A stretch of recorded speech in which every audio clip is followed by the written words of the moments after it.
Hello, good evening guys.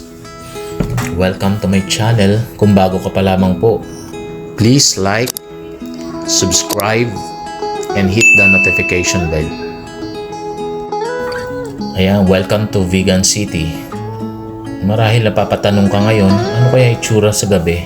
Ganun din po ako. Kaya minarapat namin pumunta rito sa gabi at ikutin. Kasi naging curious din na ano itsura kaya ng Calle Crisologo sa gabi. Ayan, kaya sama lang po kayo guys.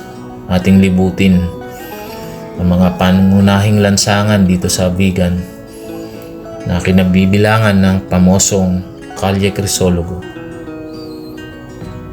Ayan, may kita natin na kung saan napanatili ang mga istruktura.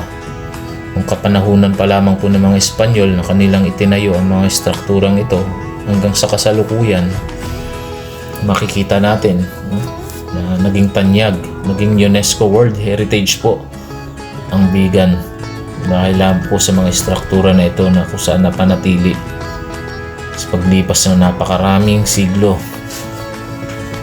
Panatili po ang kagandahan at kalinisan po ng sa lugar. Yan, sama lang po kayo guys at tayo ay kasalukuyan nakasakay sa kalesa.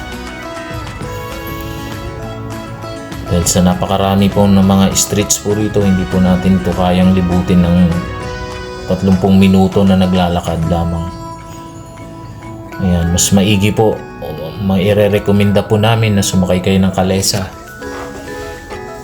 Sa halagang 200, so may ikot nyo na po yung mga pangunahing kalsada po rito sa loob ng Vegan na kung saan kinatatayuan ng mga lumang istruktura. Ayan, makikita nyo na dumami na yung mga hotel. Ayan, yung mga sikat na hotel po rito. Andito po sa pangunahing struktura. Mga restaurants. Mga souvenir shops. Yung mga kainan. Mga maliliit na kainan. Ayan, nandito po. Kinabibilangan po sa mga pangunahing kalsada po rito sa loob ng Vegan. Yan. Masarap po mag-ikot dito sa gabi kasi hindi mainit. At the same time, may kita nyo na napakaganda ng mga reflection ng mga ilaw po. Yes, dito sa kalsada po. Sa pangunahing kalsada dito sa loob ng Vegan. Ayan, kaunting trivia nga, no? Paano ba tinawag itong Calle Crisologo? Ito po ay nanggaling kay Don Mena Crisologo. Nung panahon ng mga Amerikano, ang street na yan ay naging Washington Street.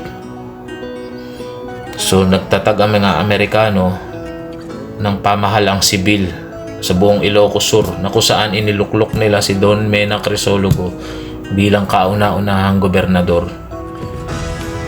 Pagkalipas ng panahon, noong Hunyo 1975, ang pagkamatay ni Don Crisologo bilang honor sa kanyang pagsilbi sa bayan, pinangalan po, naging Mena Crisologo ang pangunahing kalsadang ito.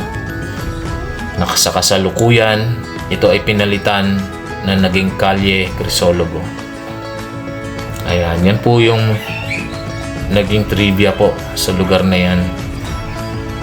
During the time, ang dami po sumakop dyan. Simula yung naging base yan ng mga Spanish, at the same time naging ng mga Amerikano, at the same time tayo ng mga Pilipino.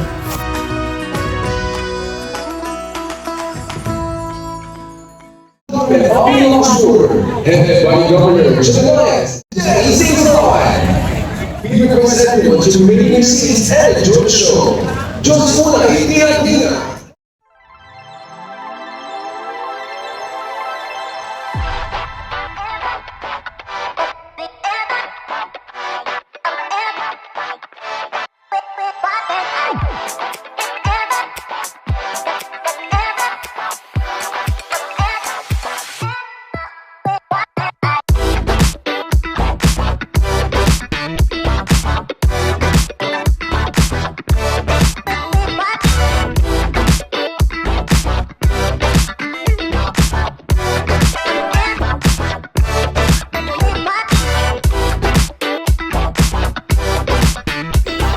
Okay, ayan, nalibot na natin ang Calle Crisologo. So ito naman po ang isa sa mga main attraction tuwing gabi dito sa Plaza de Salcedo, na kung saan ating matutunghayan ang dancing fountain ng vegan. Ito po ay world class, na kung saan napakaganda po. Yes, napakaganda ng mga ilaw, ng mga reflection na habang bumubukas, umaangat ang fountain, sumasabay ang mga tugtog. At the same time, yung mga reflection ng iba't ibang kulay ng ilaw na bumubuo ng iba't ibang uri ng disenyo. Ayan, sama lang po kayo, makikita nyo po rito na kung saan hindi po tayo nahuhuli sa Okada, Manila, dito sa vegan. Ayan, dito ko po natunghayan na may ibubuga po ang mga norte. Yes, sa pangunguna po ng ating buting Governor Jerry Singson. Yes, pinatili niya po ang kagandahan ng vegan sa pamamagitan ng dancing fountain.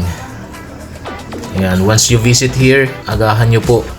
Mas maganda kung nakapag maagang hapunan na kayo, kasi po rito siksikan po sa buong paligid ng Plaza de Salcedo. Yan, para makapwesto kayo, makakuha kayo na mas magagandang imahe gamit ang inyong cellphones, inyong mga cameras. Yan, nakikita nyo po, mas lalo na kung ito'y inyong masasaksihan ng mismo na nandito kayo.